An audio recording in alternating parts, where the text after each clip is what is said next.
Welcome to Chillin' 101. We hope this video helps. You begin by opening the terminal. This is where you control the Raspberry Pi. First, run sudo apt update and sudo apt upgrade y to ensure packages are current. Once done, check where you are with pwd, list files with ls, and move with cd followed by a path. Make sure to use tab completion to speed typing.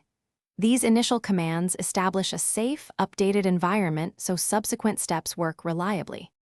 Next, you organize and modify files. Create directories with mkdir and enter them with cd. Edit a config or script using nano or peek with cat for quick checks. When you need to run a script, set execute permissions with chmod plus xscript. sh, and if permission errors appear, correct ownership using sudo chownpi, pi file name.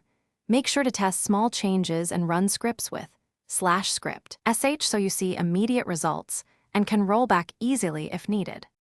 Finally, verify network and services before finishing.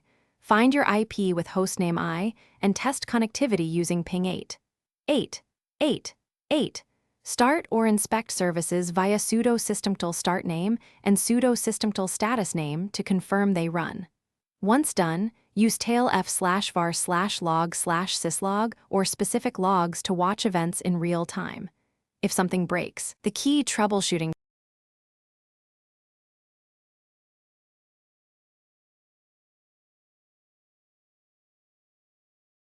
Thanks for watching. Consider subscribing if we helped you.